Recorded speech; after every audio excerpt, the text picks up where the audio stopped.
প্রায় ছুটতে ছুটতে সিঁড়ি দিয়ে উঠছিলাম, দোতলা থেকে শঙ্খের শব্দ ভেসে আসছে। ইস, অনেকটা দেরি হয়ে গেছে, পুজো মনে হয় শেষ। দোতলার বসার ঘরে ঢোকার মুখে পাথর মাস্তুতো বোন তিতানের সাথে দেখা। কি গো মিলিদি, এত দেরি? ঠাকুর মশাইয়ের তো ব্যাগ গোছানোর সময় হয়ে এলো। কথাটা শেষ করেই মুচকি হাসল তিতান।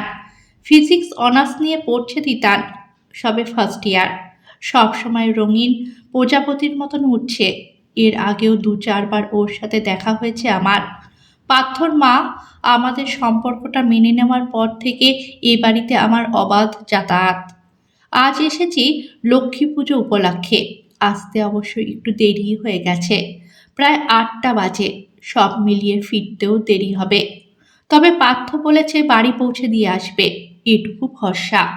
তিতানের দিকে তাকিয়ে চোখ টিপলাম। ব্যাগ গোছানোর আগেই তো এসে গেছি, চলো আমরা পাহারা দিই।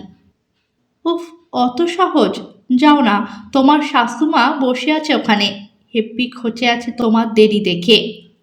কি করব বলো, মাধ্যমিকের ব্যাচটা নিয়ে আজ বসতেই হতো। স্কুল খুললেই ওদের টেস্ট। এমনিতেই পুজোর জন্য অনেক দিন পড়ায়নি। সে তোমার শাশুমাকে বোঝাও। দেখ, এখন থেকেই শাশুমা কিরে, তোর ওই ক্যাবলা দাদাকে বিয়ে করবো তুই শিওর? কার কথা হচ্ছে গো? অনুরাধার স্বরে প্রায় চমকে উঠলাম আমরা। কখন যে উনি এসে দাঁড়িয়েছেন টেরও পাইনি। আমতা আমতা করে বললাম, দেখো না কাকিমা, তিতানটা সেই থেকে জ্বালাচ্ছে। এই মেয়ে কেন রে? আরে, আমি কখন জ্বালালাম? আমি তো শুধু জিজ্ঞেস করলাম তোমার এত দেরি কেন। কথাটা শেষ করেই ফুরুত করে পালিয়েছে তিতান। ভুরু কুচকে একটুক্ষণ তিতানকে দেখে আমার দিকে ফিরলেন উনি। তোমার এত দেরি হলো যে? পড়াচ্ছিলাম কাকিমা। ছেলে মেয়েগুলো এমন করে ধরল, পরপর দুটো ব্যাচ পড়িয়ে এলাম। কথা বলতে বলতে দেখলাম পার্থ এসে দাঁড়িয়েছে। একবার পার্থকে আর একবার আমাকে দেখে নিয়ে উনি বললেন, তা ভালো, যা করার বিয়ের আগেই করে নাও। বাবু তোমায় নিশ্চয়ই বলেছে আজ অবধি এ বাড়ির বউরা চাকরি করেনি। আরও পরিষ্কার করে বলতে গেলে চাকরির প্রয়োজন হয়নি তাদের। তোমারও হবে না আশা করি। কথাগুলো বলে গটগট করে প্রসাদ দেবার জায়গায় চলে গেলেন উনি। বেশ বড় পরিবার এদের, প্রসাদ খাবার থেকে হইচই হচ্ছে বেশি। পার্থ চুপ করে দাঁড়িয়েছিল এতক্ষণ, এবার বলল, চলো মাকে একটু হেল্প করি। ছোট কাকিমা পারবে না। পূর্ণিমাতে পায়ের ব্যথাটা আরো বেড়েছে। পাথর মায়ের বলা কথাগুলো এখনো কানে বাজছে আমার। এবারের বউ হলে আমাকে ঘরে বসে থাকতে হবে? কই, পার্থ তো এ কথা বলেনি আগে। কিরে আয়, পার্থ ডাকছে। শাড়ির কুচি সামলে সাবধানে এগোলাম। একটু আগে অল্প বৃষ্টি হয়ে গেছে। বাড়ির ভিতরে বসে বোঝাই যাচ্ছিল না। রাস্তায় বেরিয়ে টের পেলাম বাইক না নিয়ে বাড়ির গাড়িটা নিয়ে বেরিয়েছে পার্থ, অবশ্যই মায়ের নির্দেশে। হবু বৌমা বৃষ্টি ভেজা রাতে মধ্যবিত্তদের মতো বাইকে বাইকে ঘুরুক সেটা উনি চান না।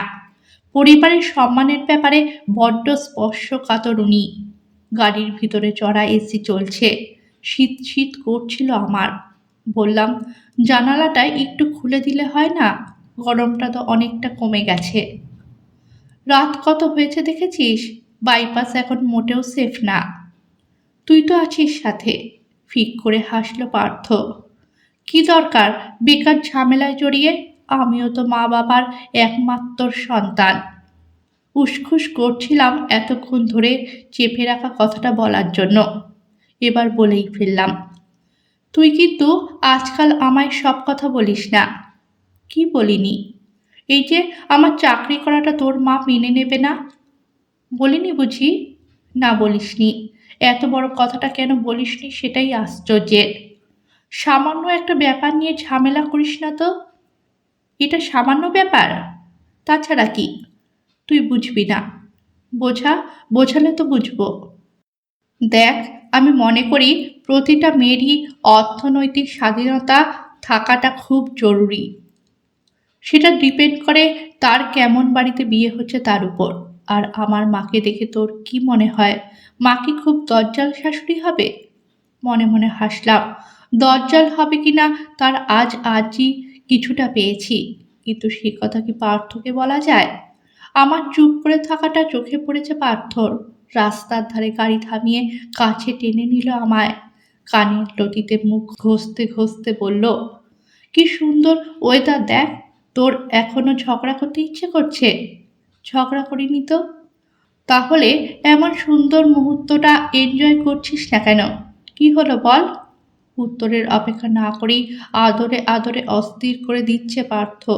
উষ্ণ নিঃশ্বাসে পুড়িয়ে দিচ্ছে আমায়। দম বন্ধ হয়ে আসছিল আমার। ভালোবাসাও এমন শ্বাসরোধ করে? প্রায় জোর করেই সরিয়ে দিলাম পার্থকে। আজ লাইব্রেরি যাবার পথে বাস স্ট্যান্ডে রমনা বৌদির সাথে দেখা। অনেক দিন পর বৌদিকে দেখে মনটা খুশিতে ভরে গেল। বৌদির মধ্যে কিন্তু তেমন খুশি দেখলাম না। জিজ্ঞাসা করলাম কি হয়েছে।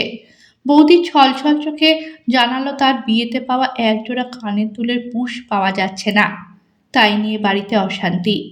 হেসে বললাম, সামান্য পুষের জন্য অশান্তি? আমার কথায় বৌদি যেন আরো ভেঙে পড়ল। পুষটা সোনার গো। সোনার পুষ? একটা বিখ্যাত সোনার দোকানের নাম করে বৌদি বলল, ওদের কানের দুলের পুষটাও সোনার হয়। এসব সম্পর্কে আমার জ্ঞান খুবই সীমিত।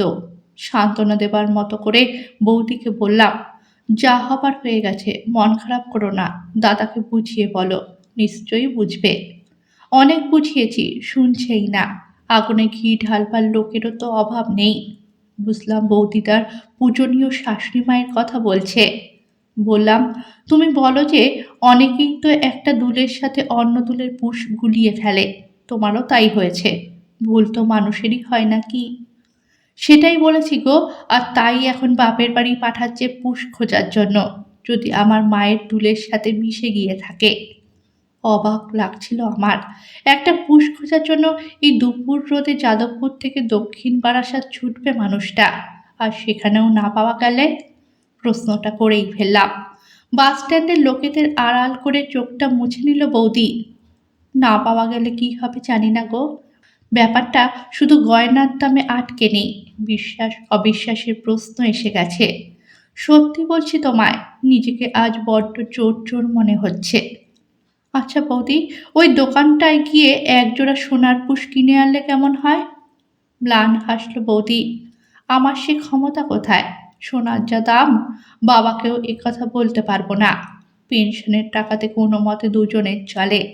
তাছাড়া একেবারে নতুন জিনিস দেখলেই ওরা বুঝে যাবে। তখন নতুন কেনার টাকা কোথায় পেলাম সেই নিয়ে আরেক অশান্তি শুরু হবে। বাস এসে গেছিল, বৌদি উঠে পড়ল। আমি অন্যদিকে যাব। মিনিট পাঁচেক অপেক্ষার পর আমিও বাস পেয়ে গেলাম। বাসে বসেও ভাবছিলাম বৌদির কথা। কি জীবন মানুষটার!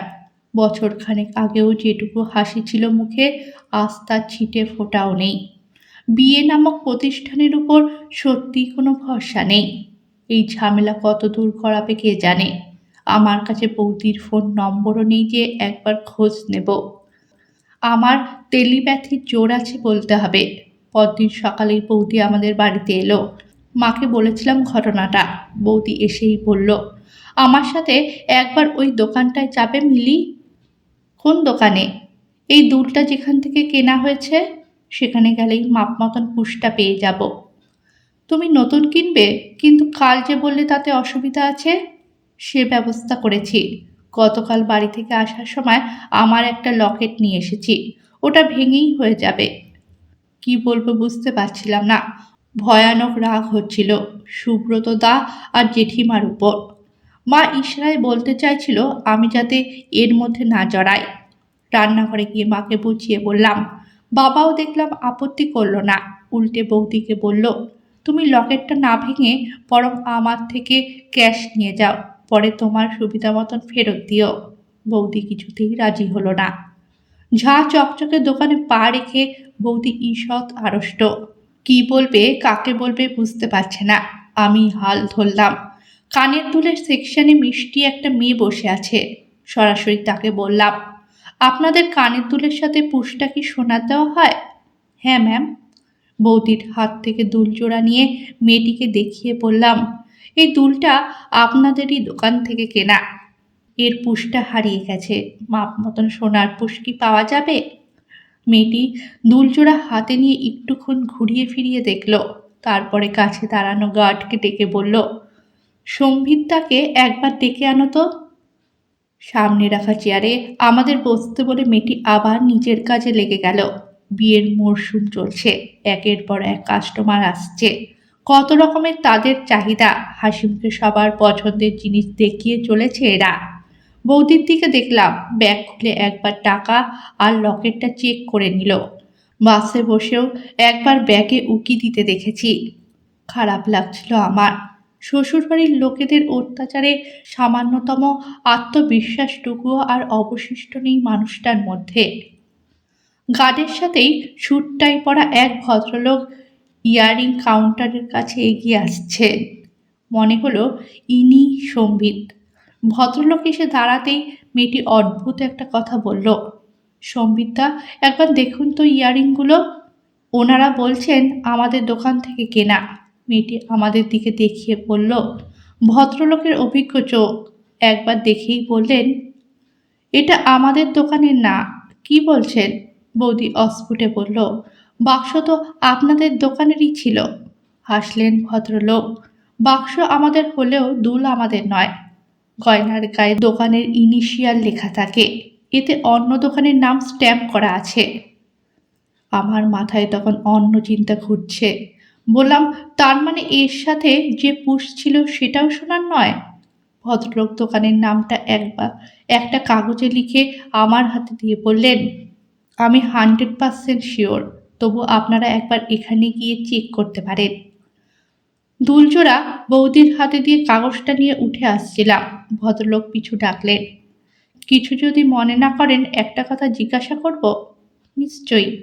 ব্যাপারটা কি বলুন তো, কেমন যেন রহস্যের গন্ধ পাচ্ছি। হেসে বললাম, মেয়েদের গোটা জীবনটাই রহস্য দাদা, কখন যে কি অপেক্ষা করে থাকে আমরা নিজেরাই বুঝতে পারি না। দোকান থেকে বেরিয়ে বাসের অপেক্ষা না করে ট্যাক্সি নিলাম। বৌদিকে বললাম, ভাড়া আমি দেবো, তুমি একদম ব্যাগ খুলবে না।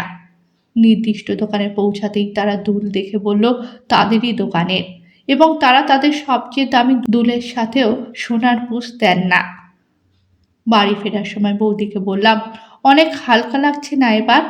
আর তোমায় লড়তে হবে না এই তুচ্ছ জিনিস নিয়ে।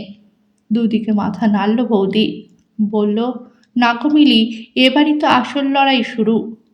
দুদিন পর আমার জ্যাঠতুতো দিদির বিয়ে উপলক্ষে নর্থ বেঙ্গল চলে গেলাম। এক সপ্তাহ পর ফিরে এসে শুনলাম বৌদি বাড়ি ছেড়ে চলে গেছে। খবরটা শুনে খুব খুশি হলাম, সাথে একটু খারাপও লাগলো। আমার সাথে একবার যোগাযোগও করলো না বৌদি। এই ঘটনার পর প্রায় 5 মাস কেটে গেছে। অনেকগুলো স্কুলে অ্যাপ্লাই করেছিলাম, বাড়ির কাছাকাছি একটা স্কুলের চাকরিও জুটে গেছে আমার। পাথর ঘোর আপত্তি সত্ত্বেও জয়েন করেছি। ওর মা স্পষ্ট ভাষায় জানিয়ে দিয়েছেন, চাকরি করা বউ ঘরে তুলবেন না। বাবা আমার পক্ষে থাকলেও মা মাঝে মাঝেই বলে, ওরা না চাইলে চাকরি করিস না, না হয়। এমন ছেলে এরপর পাবো কিনা ঠিক নেই। এরই মধ্যে এক দুপুরে রমনা বৌদির ফোন এলো। আমি তখন স্কুলে, ফোনটা ধরবো না করেও ধরে ফেললাম। বলো বৌদি, আজ একবার দেখা করতে পারো মিলি, অনেক কথা আছে।